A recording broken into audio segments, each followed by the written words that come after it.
Tonight, the presentation of flags is from Reynolds High School, and these cadets are instructed by Lieutenant Colonel David Wise, U.S. Army. Please rise.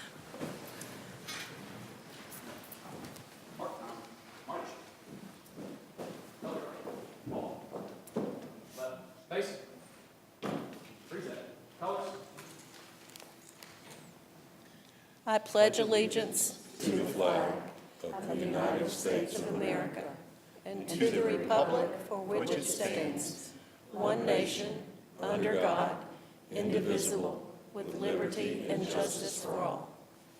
Order. Colors. Right. Face. Forward. March. Mark time. March. Over. Uncarried. Colors.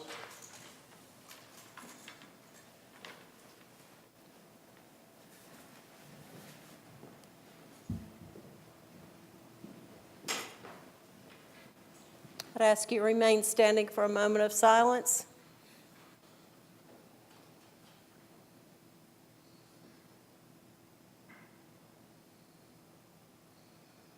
Thank you. You may be seated.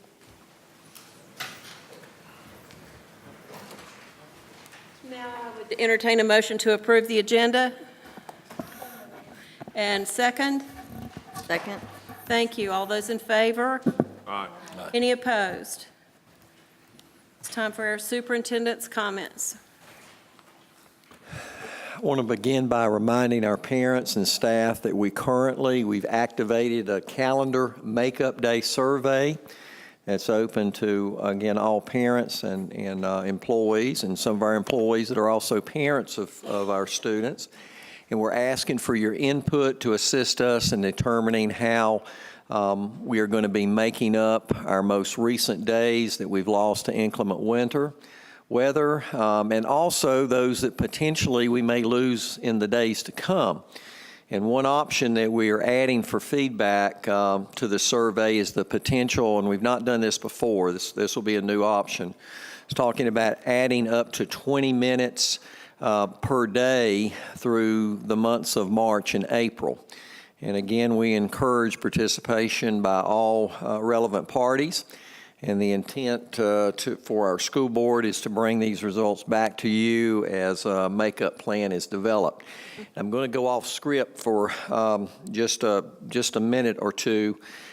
Tomorrow, if we look at the various forecasts, there's the potential that we could have a repeat of what we experienced on Monday. And just a reminder, because I do get several questions in the grocery store in various locations about our decisions. But I would remind everyone that our decision protocol that we've had in place for a number of years. We are a very large county. The roads that our buses travel, and just as importantly, if not more importantly, on days where those roads could be very tricky in terms of safe travel, we have 16 and 17-year-old drivers that drive vehicles to the high schools. But that the protocol requires us to look at all 6 districts.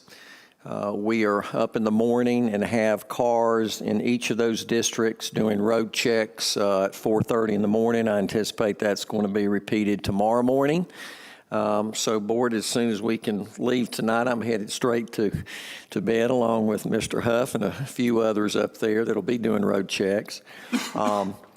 But that decision takes in consideration that we have 5 satellite schools, and those satellite schools receive students from all 6 of our district high schools. So with that in mind, our guideline has been that we can close up to 2 of those 6 districts individually, but once we have the 3rd district that is closed, it closes the entire system. So just a reminder about that, and I wish we had much more control over Mother Nature.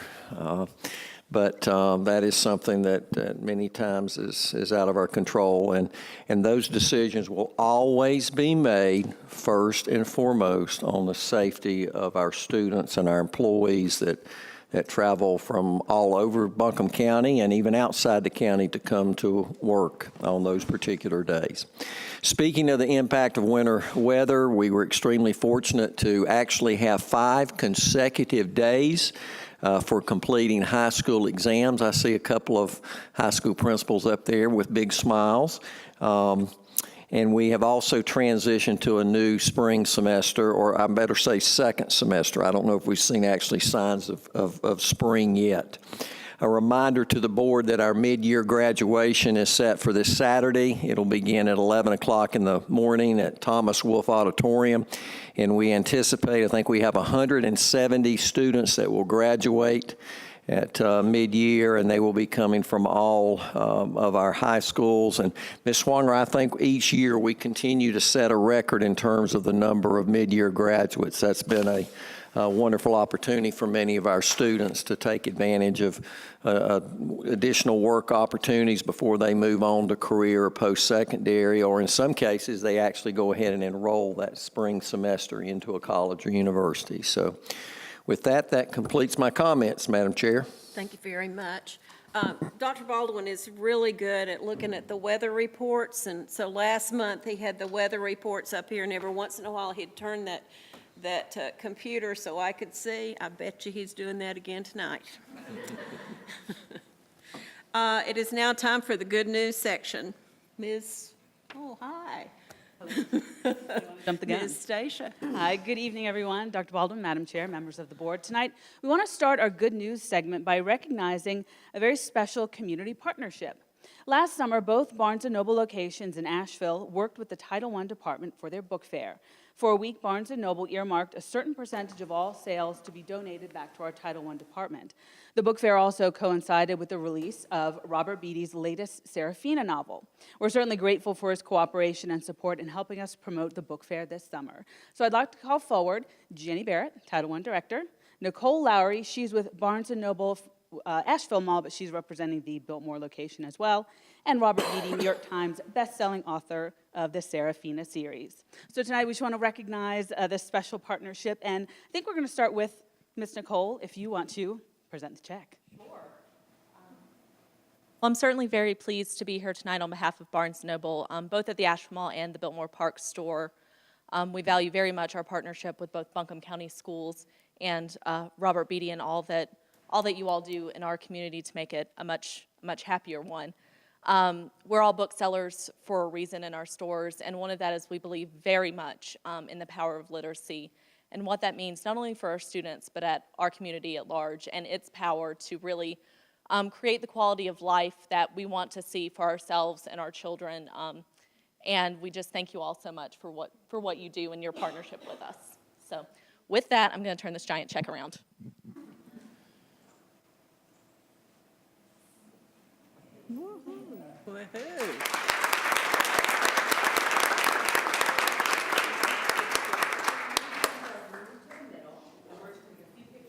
Together, and then we'll have Dr. Baldwin and Ms. Franklin come forward. For the record, can somebody say how much is on the check? Because I can't see it. $6,000. Awesome. $6,600. That's what the check is for. That's great. Everyone just keep on smiling. You buy a lot of books with that. Couldn't tell what it said. All right. And Dr. Baldwin, come on down. Ms. Franklin, come on down. I buy a lot of puzzles from Barnes & Noble. Blue Mountain online, or I go to Barnes & Noble and get my puzzles. Does everyone look at Tim? About my Liberty puzzle somebody gave me. It's amazing.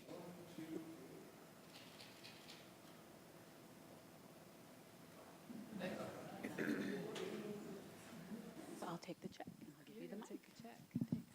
I would like to thank Barnes & Noble and Mr. Beatty also. Of course, that $6,000 is going to go to good use. It's putting books in our Title I schools, and we know how important that is. But also, as important, I felt like, was connecting our students to a successful and current author that they love, and they're gobbling up your books every day in our schools. And that can just really do a lot for a child, to meet an author and to say, hey, that could be me. So thank you for your time that you put in. And thank you, Barnes & Noble, for partnering with us so much. Thank you.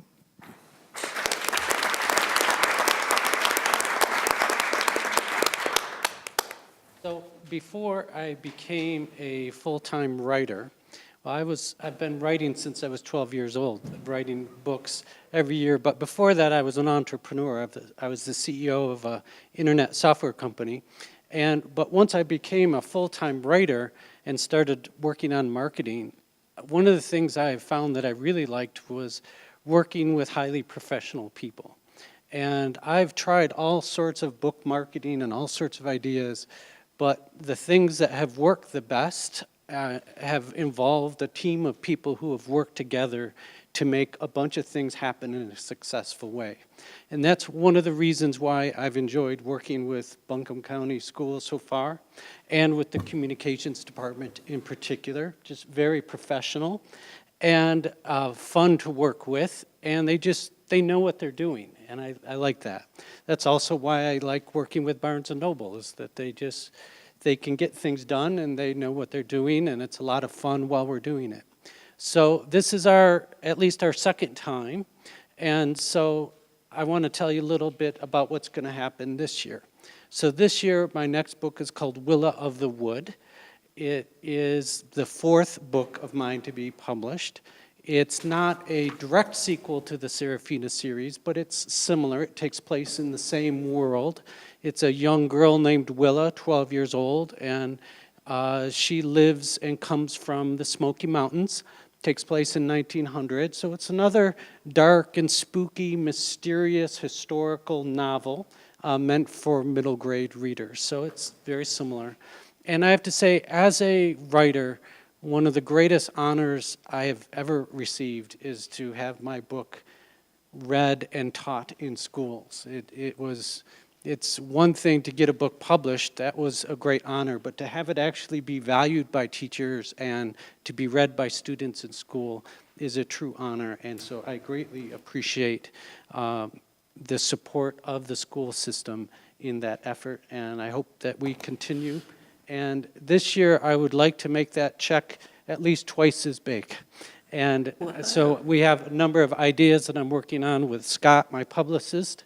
And the main thing is that money was earned in the Serafina launch week. So we have 7 days during that time period to talk about the book and the launch of the book, but also to talk about the school system. So we're coming up with new ideas on how we can do that and how we can get out the word even more and hopefully make that check twice as big next year. So thank you very much.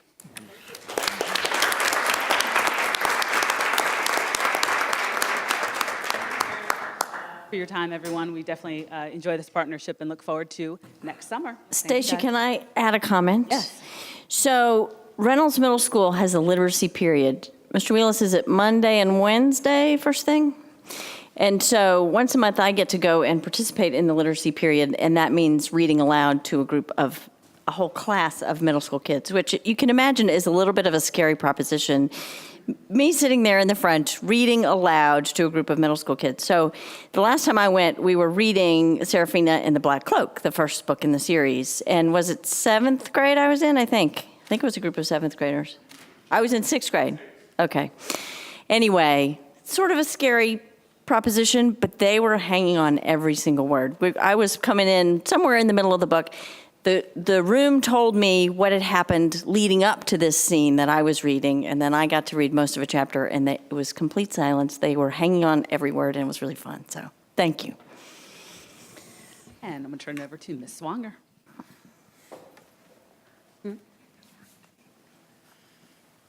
Good evening. I have the pleasure of introducing you to the Carl Perkins Community Service Award nominee from Buncombe County Schools. The Carl Perkins Award is recognizing individuals in the career technical education world who have the same humanitarian concerns as he did. So what significant impacts does this person place upon the community? I had the privilege of attending the National CTE Conference with Miss Christy Cheek, so if you would come down, please.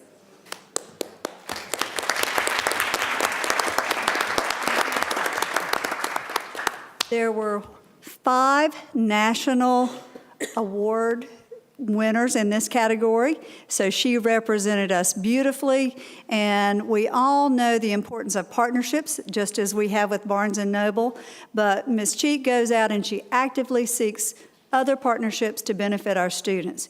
Think about the Students at Work Week, when we move 600 students around town and seeing all kinds of careers. Think about Mission Possible, when we have 20 students who go to work in the summer at Mission Hospital and really learn what career opportunities are in the healthcare industry. Think about Biltmore, another partner that we have many, many students who are participating in active, real learning experiences that may lead to a career choice. Those are just a few of the characteristics that she brings to the career technical education world. So we were thrilled to see her recognized nationally, and I was thrilled to be with her. She has a stellar reputation around not only North Carolina, but throughout the Southeast. And Christy, we are so, so proud of you, and thank you.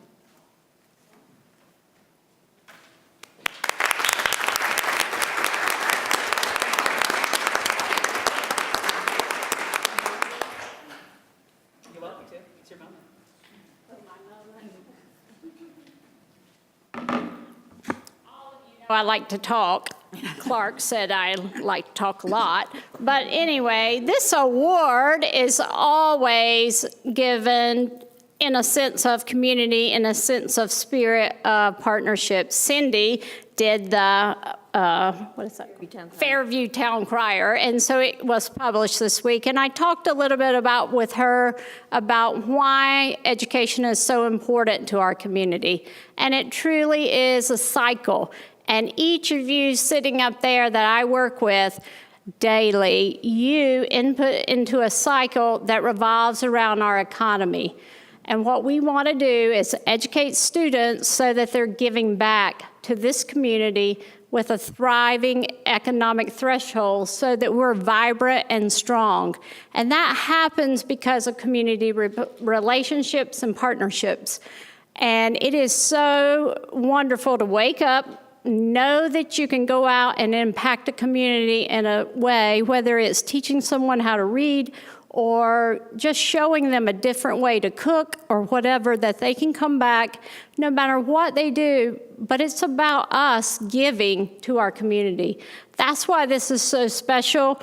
Several of the board members have attended the Career Academy graduation.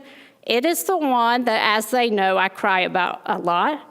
But it is so significant because students need opportunity, and that's what we as educators provide. And so it is such a pleasure to represent Buncombe County Schools, but this award is your award too, because those people up there, they give their lives every day to our students. And I'm so, so blessed to work with each of you. Thank you.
Now we'd like to roll on to our employee recognitions, and we have 3 20-year recognitions to talk about this evening. And Ms. Charlotte Hips is going to come down and represent 2 of the 3. Come on down. Ravon Banks, Michelle Anderson, and Karen Strickland. Karen's here. So Karen Strickland is here this evening. Ravonda Banks and Michelle Anderson could not be here this evening. So I'm going to present these to you. Thank you. And Ms. Strickland, I'm going to present that to you. Thank you so much. So I'm going to scoot you out of the way. So, you know we love to put everyone on the spot when you're our 20, 30-year recognition, 50, 40-year recognition. So tell us, after 20 years on the job, working for North Carolina, what keeps you motivated and what gets you out of bed every single day? That's an easy question. Always the students. In fact, this is beyond 20 years for me. It's 20 years with Buncombe County, 33 years of actually teaching. So I love it. I could not imagine doing anything else. And what's the secret to over 3 decades of teaching? Loving what you're doing, loving the aha moments with the students. And Ms. Hips, and we talked about this earlier, tell us a little bit about the ladies who couldn't be here. There are 20-year recognitions, but what is it like working with these ladies every day? Well, first of all, I'm going to let Miss Strickland talk about Miss Anderson because she is one of her very dedicated Title I assistants. Yes, she is. Miss Michelle Anderson, she is awesome to work with. She is so dedicated and so highly prepared. She is a joy to watch when I do get that break to actually see some of my assistants in action. Again, she's fantastic. And I would say the same thing about Miss Banks. She is one of our first grade assistants and also a dedicated bus driver on the side. It's going to be hard to keep her in her position because on Monday she had her first twin grandchildren born this Monday. That's why she's not here tonight. So we're going to have to work really hard to keep her coming back to work with those new babies. But we are very, very lucky at Candler Elementary. That was Miss Banks, yeah. Thank you so much for sharing that with us. So we're going to take pictures of you two together. You can hold up both certificates. There we go. I'll move out of the way. And then we'll have Mr. Queen come down in a second. All right, so everyone look at Tim and smile. We're focusing.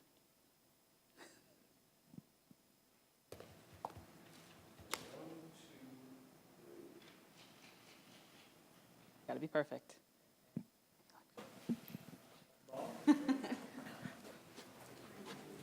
Go ahead.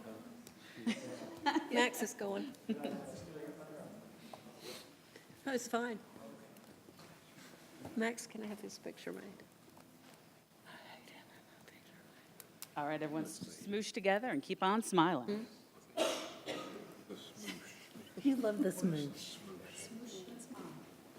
Technical term for it.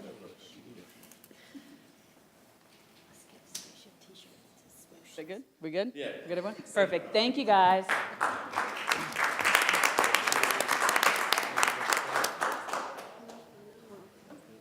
And that concludes our employee recognitions this evening.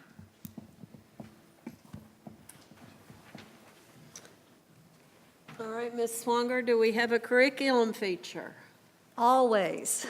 You've heard a glimpse into literacy partnership earlier with Title I. Heard a little bit of the impact of career technical education. So we're 0 for 3, and now we're going to be 3 for 3 because now we're going to talk a little bit about math.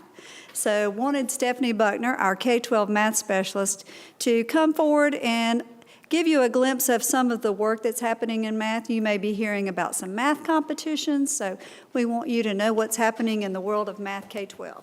Stephanie Buckner. Good evening. Thank you. So this is, Robert told me this would work.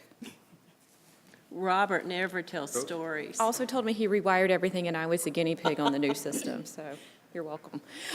So good evening. I have just a couple of slides to share with you about the state of mathematics, if you will, in Buncombe County. First and foremost is that we have newly revised North Carolina standards from kindergarten to Math 3. And I just wanted to take a couple of minutes to make you aware of the impact that our Buncombe County Schools teachers have in this process. We're one of the only LEAs across the state to have standards writers at all 3 of the grade band levels. In addition, we've been fortunate to have the same level of impact when it comes to state testing and planning and development. You can see on the slide the teachers from Buncombe County that have these are actual teachers that have traveled to Raleigh. These are not item writers. They have traveled to Raleigh to be various parts of the testing process. And so this really illustrates that it's no secret across the state of North Carolina what great math teachers we have here in our district. Supporting all levels of mathematics achievement is really important to a well-rounded mathematics program. To support our core curriculum, we offer 3 different levels of math competition series for our Buncombe County School students. About 5 years ago, Mr. Chandler at West Buncombe Elementary issued a math challenge to his fellow principals. This program has grown into our Elevating Elementary Mathematics competition series. We started this year's tournament just last week, and we have over 300 students at 11 different schools competing to be grade level champions. Students take 3 exams, 1 a month, to be a school level champion. Then the top 2 teams from each school and each grade level will be up here on Monday, March 26th, to compete for county level awards. We'd love to have you join us on March 26th. I always need graders, and I provide answer keys, and sometimes chocolate. That'd be good. What time of the day? All day? We are in the morning. We're about 8 to 11, 8 to noonish. Grading usually starts about 9:30. So Math Counts is our middle school competition series that provides students the opportunity to compete beyond Buncombe County schools. But we always begin this with a local Buncombe County competition. We held this last Friday, so you don't have to come grade that one. We're good. We had 8 schools, all 7 middle schools and 1 intermediate school, 94 students, 12 adults, and 22 teams competing to be Buncombe County Schools Math Counts champions. Our top finishing students were Griffin Barclay, Ruby Blue, and Olivia Jones from North Buncombe Elementary, and Jonah Catlin from Cane Creek Middle School.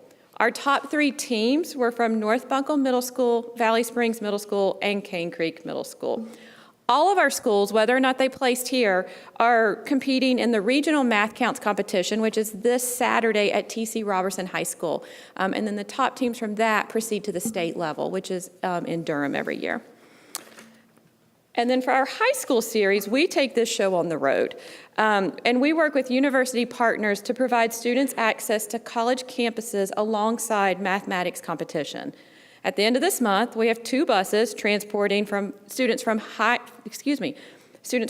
high schools to the College of Charleston math meet. I get nervous about that because I have to drive the bus to Charleston, and it makes me uptight.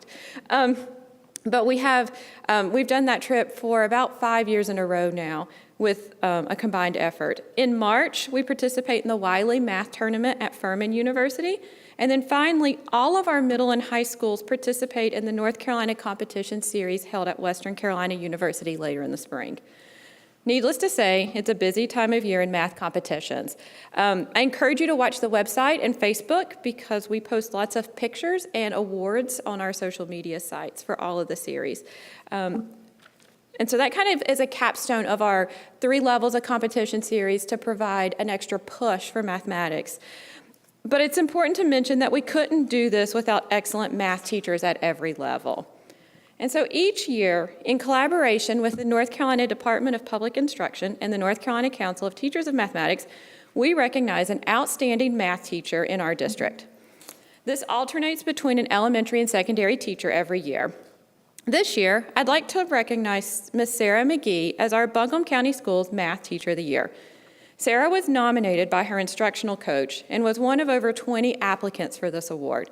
She teaches 3rd grade at Hall Creek Elementary School. And while I could give you some impressive statistics about Ms. McGee, I think watching her in action is more powerful than listening to me. 2, 3, tell me. 12! I think I only heard a 12. Did anybody hear anything else? No, not this one. Okay, Well, 12. you can just say the answer as well. All right. So, who would like to defend 12? Since that's our only number to defend. Okay, let's see. I'm going to ask Laurel. So I took the 8 and I split it into 2 4s. So, you took 8, split it into 2 4s, okay?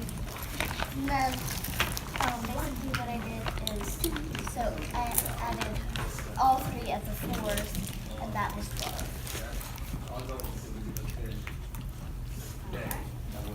Like that? Right. Do you, what would you call your strategy?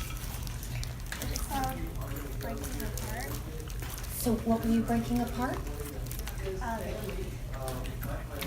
Breaking apart at 8. So I'm gonna, breaking apart, we've learned a new word this week that is specific to addition.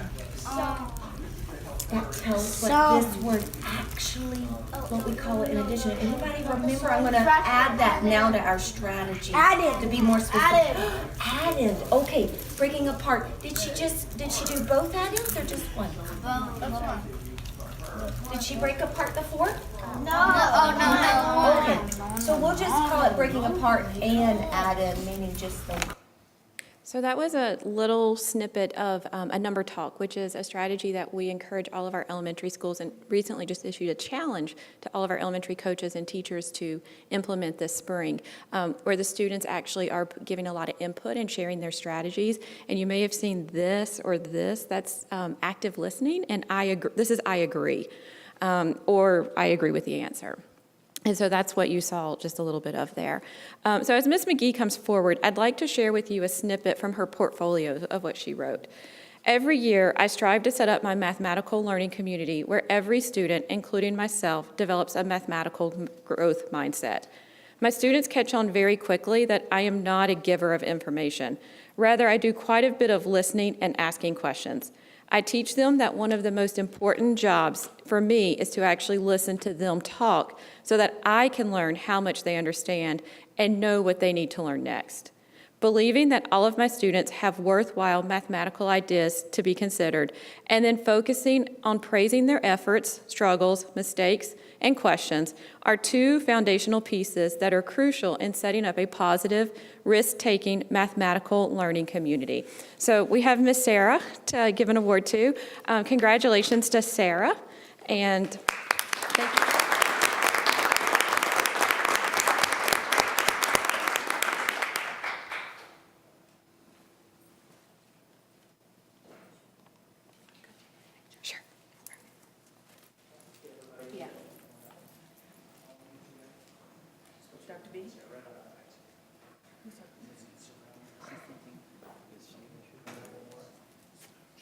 Rounding them up.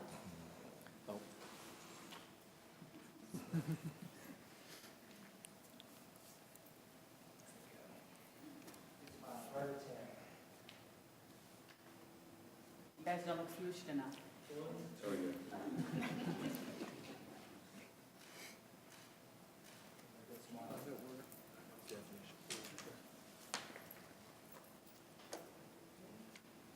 Just like the Grammys, just keep on smiling.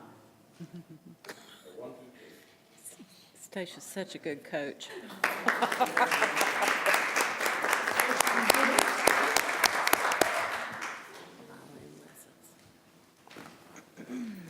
Ms. Swanger asked if I wanted to say some words, and my first instinct was to say no. But then I changed my mind because math is my passion, and it's a great honor to be given this award by our county. But I have to say that I have had so many wonderful teachers and coaches in this county who have lifted me up to be able to be the teacher that I am now and that I will be in the future, because we never want to stay the same. We always want to get better. And what my mission now is to now empower more teachers and students to become better mathematicians, better math teachers. And I really appreciate working for a wonderful school system like Buncombe County Schools and the opportunities they give teachers like me to actually lead not only in the classroom, but to lead within our district and to go lead within our state. And for that, I thank you very much.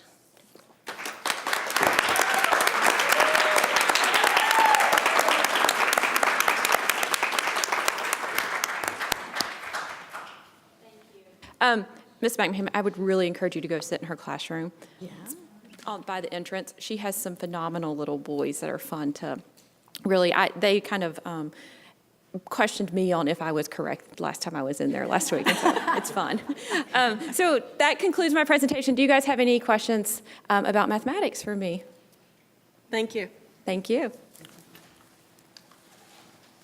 Understand there are no public comments tonight, so we'll move on to the action agenda. Budget, the first item is budget amendment number 4. Any board members have questions? Surprise, surprise, surprise. Come down. Is this the item that we got the information on? This is it? That's good. Cindy, you got the information in your board packet? The financial report, yes, Yeah, but this okay. is about the amendment? right? Budget amendment? Yes, I have a question about the budget amendment, and I want to make sure Ms. Frisbee gets her steps today, so. She will.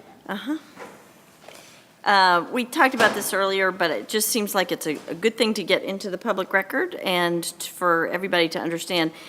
So I'm going to read a little piece of the description of the funds moving around in the state public school fund. Lastly, DPI approved an ABC transfer to move funds from textbooks, PRC 000, classroom materials, PRC 061, academically gifted, PRC 034, and disadvantaged student supplemental funding, PRC 024, to dollars for certified personnel to maximize the use of state funding as we have done in previous years. It's more advantageous for BCS to pay for salaries out of state funds instead of textbooks and consumables because the state will automatically pay for costs like workers' compensation premiums and longevity pay instead of the local current expense fund. So this is a way for us to maximize our dollars. But what is not explained here is when we're taking money out of textbooks, classroom materials, academically gifted programs, it appears that then we have fewer funds in those line items to spend on textbooks, AIG, classroom materials, and so forth. Can you explain how we make this up? Where does this other money come from so we can still buy the textbooks we need and the classroom materials and so forth? Sure, absolutely. So we do these ABC transfers, like it says here, to maximize the use of state dollars because the workers' comp, things like that is expensive, so it's better for the state to pick that up. But we fund at the same level that the state gives us.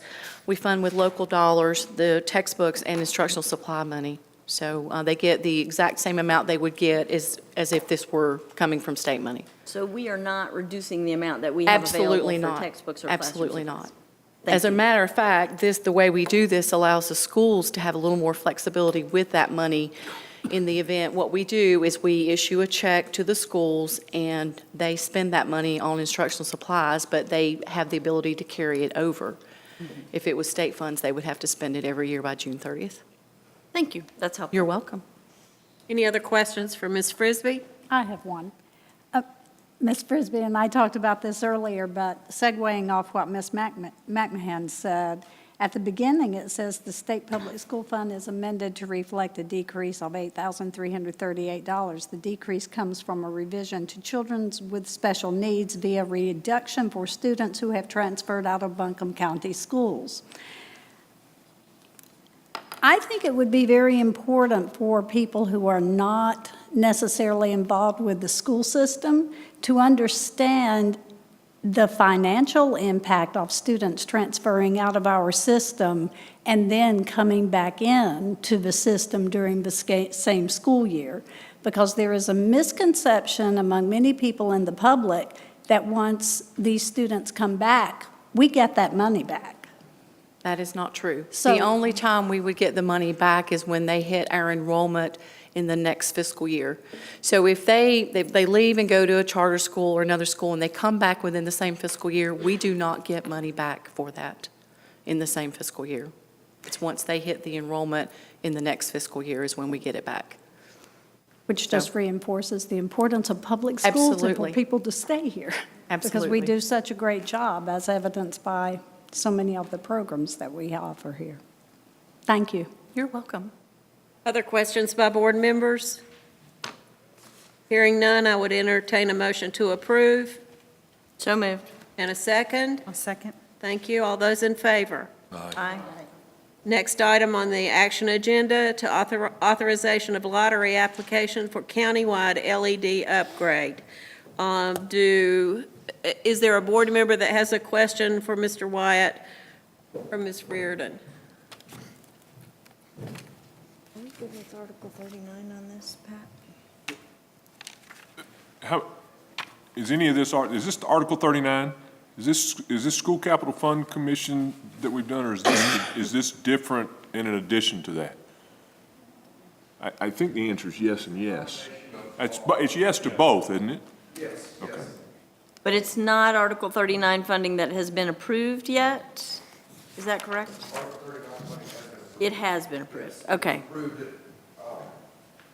It did last fall, didn't it? Last fall, for Okay. the entire project. So this portion of it, we made a lottery request last year and matched it with 4042 money.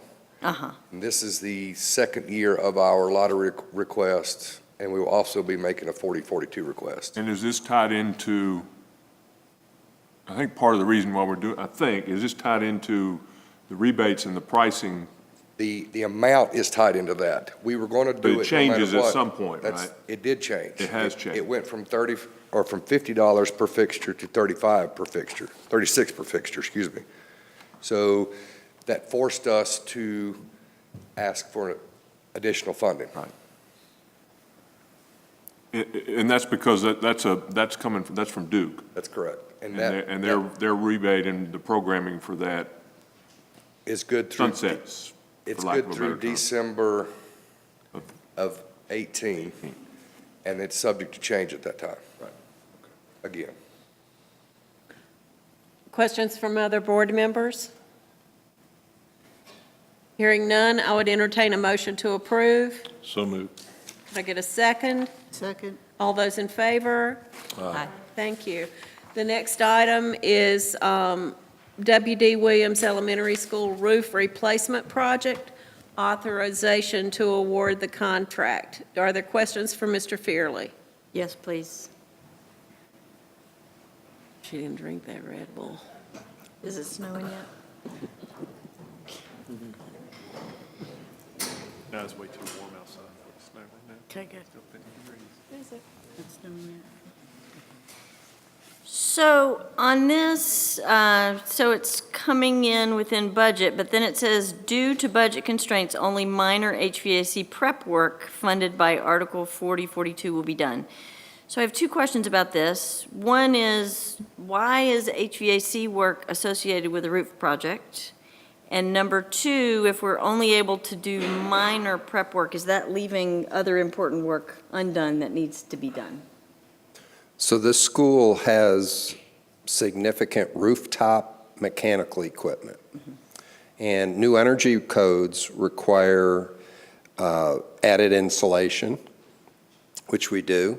So if you have this rooftop equipment on a curb, which raises the equipment off of the surface of the roof so that you can drain, by the old energy code, you might have only an inch or two of insulation. When we add 4, 6, 8 inches of insulation, that may come up above the bottom of the rooftop equipment.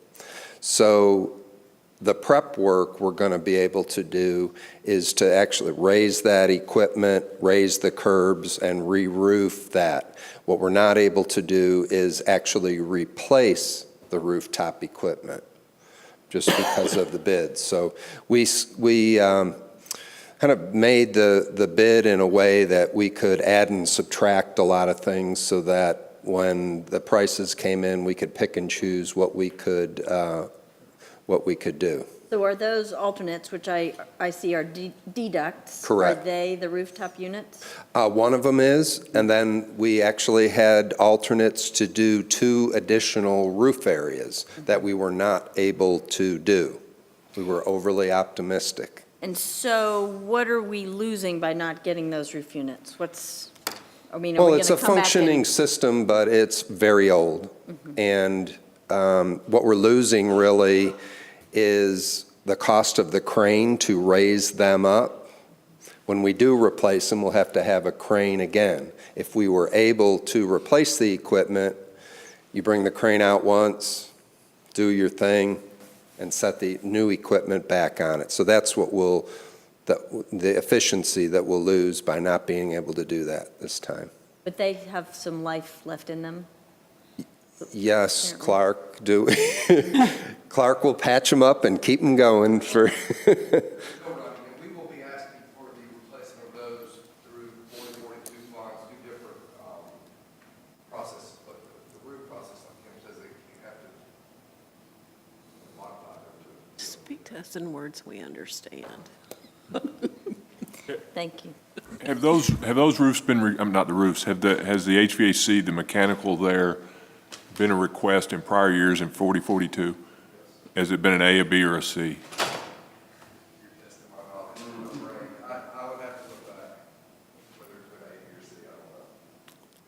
So it's in the record. It's not like you're gonna bring something new to them. So you probably have a pretty good chance of, if it was B, moving that into an A status is something that needs to be done, and then comparing it with all the others within the budget.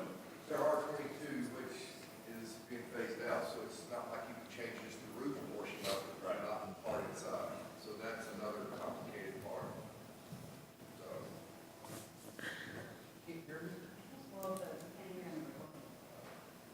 On the record. But the Article 40, if it's been in the system, it's got a better chance in this coming year, if you feel like when it gets time to it that it needs to be done based upon what life is left, it's got a better chance, short of it being an emergency job, of getting it through in this budget cycle as we go through that this spring.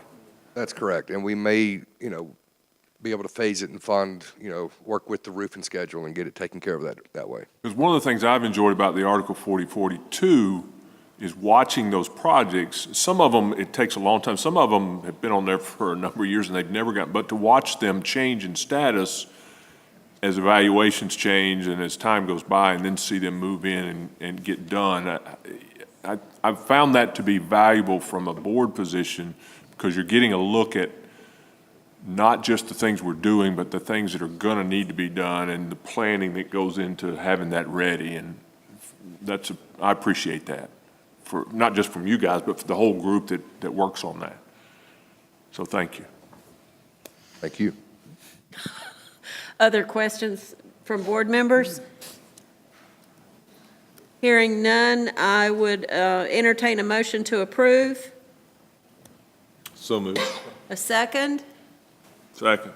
All those in favor? Aye. Thank you. Any opposed?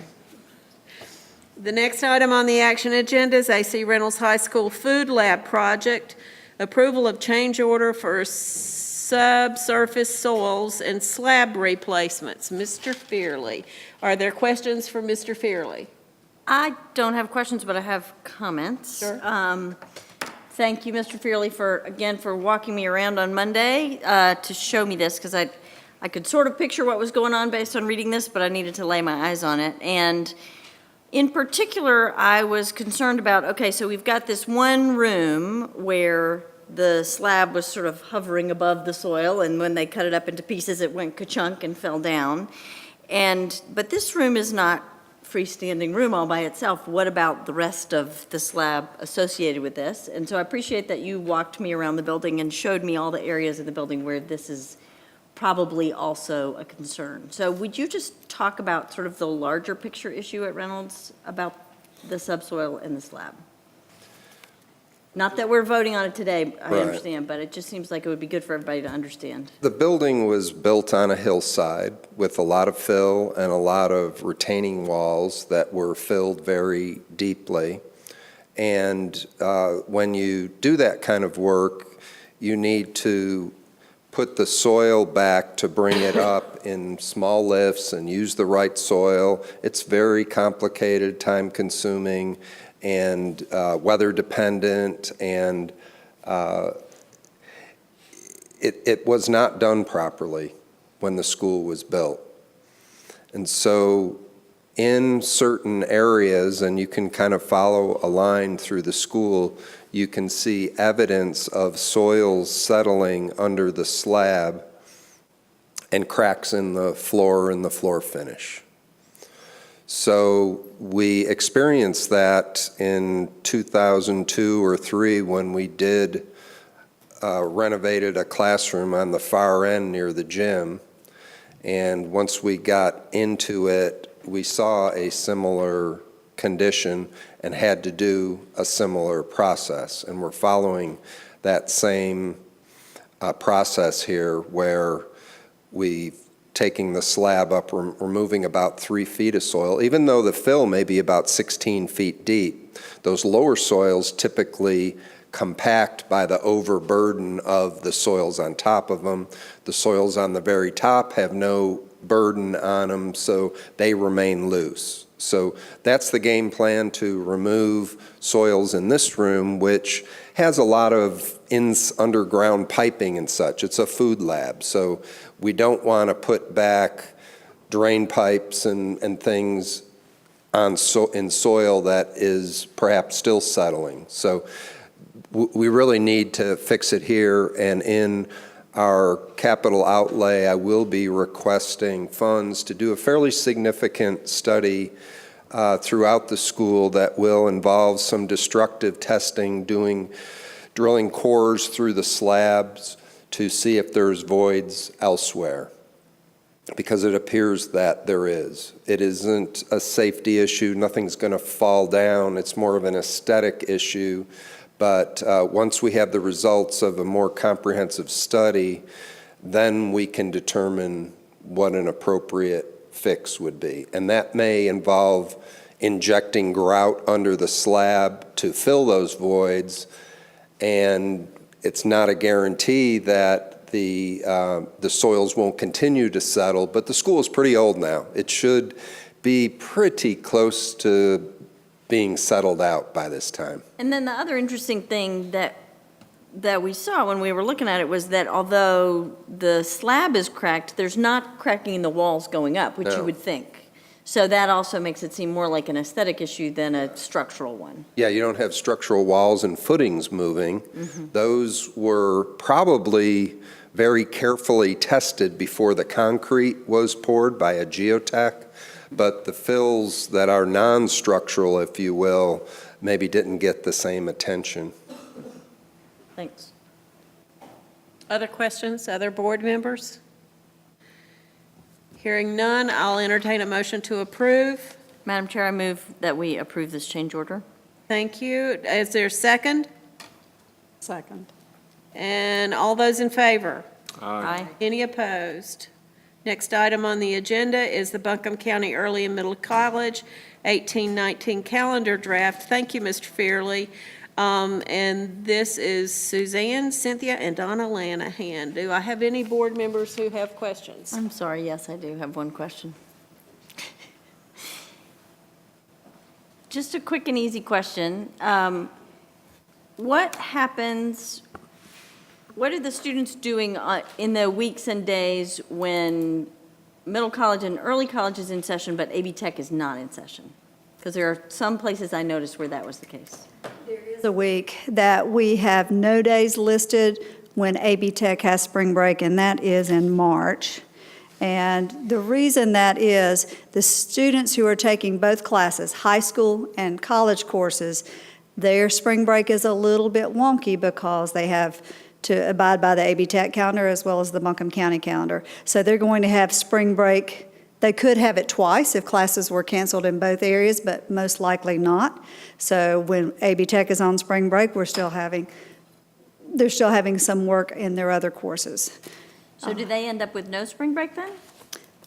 Sometimes it depends on their type of course. Mm-hmm. We've tried to build it in where they have assignments and there's a flexibility for them to be home if necessary. So they do have a spring break, but it is very different. Okay. We've had several times over the years with Calendar Commission, Calendar Committee, is there a way to do the spring breaks at the same time, and it has not been possible. What is good about this calendar is we have early college and middle college on the same calendar. We have never been able to do that before. So that will align resources, it will align staffing, and give Dr. Lanahan some flexibility as she fixes schedules for students instead of having a week or two difference. And AB Tech's calendar is aligned to this calendar for start date. Okay, thanks. It's really nice that some people understand how that calendar works, because I never have, and I'm really glad we have those schools and that we have the opportunity to work with them. It's just a conundrum. So other people have questions for these knowledgeable people? Hearing none, I'd entertain a motion to approve. So moved. And a second? Second. My board's gone to sleep. All those in favor? Aye. Any opposed? Next item on the agenda is the consent agenda. The items on the consent agenda are the minutes from January 11th. It's the regular board meeting, the personnel report, extension of contract in solid waste and commingled recycling collection and deposit disposal. Policies for second readings, Policy 6340 and Policy 6524. Could I get a motion to approve? So moved. Could I get a second? Second. Thank you. All those in favor? Aye. Any opposed?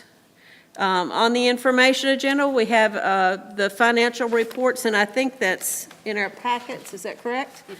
And on the policies for first reading are policies 1710, 4021, and 7230.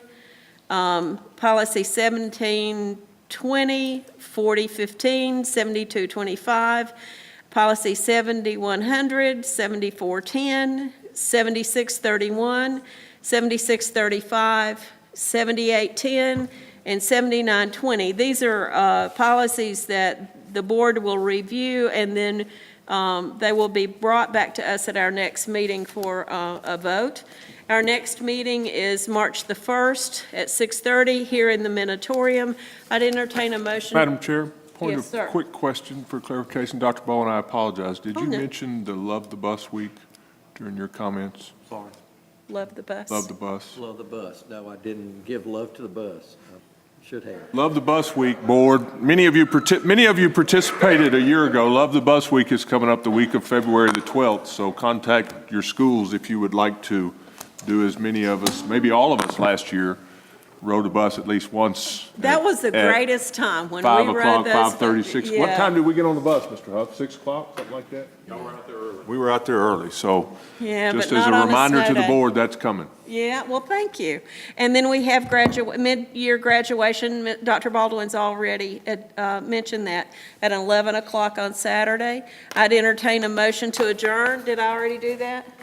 Okay, I'll entertain a motion to adjourn. Come on, guys. So moved. Thank you. Could I get a second? I'll second. Thank you. All those in favor? Aye. Any opposed? I will tell you that the city of Asheville has called in their snow team to come to work on 12-hour shifts. It's always a pretty good indicator.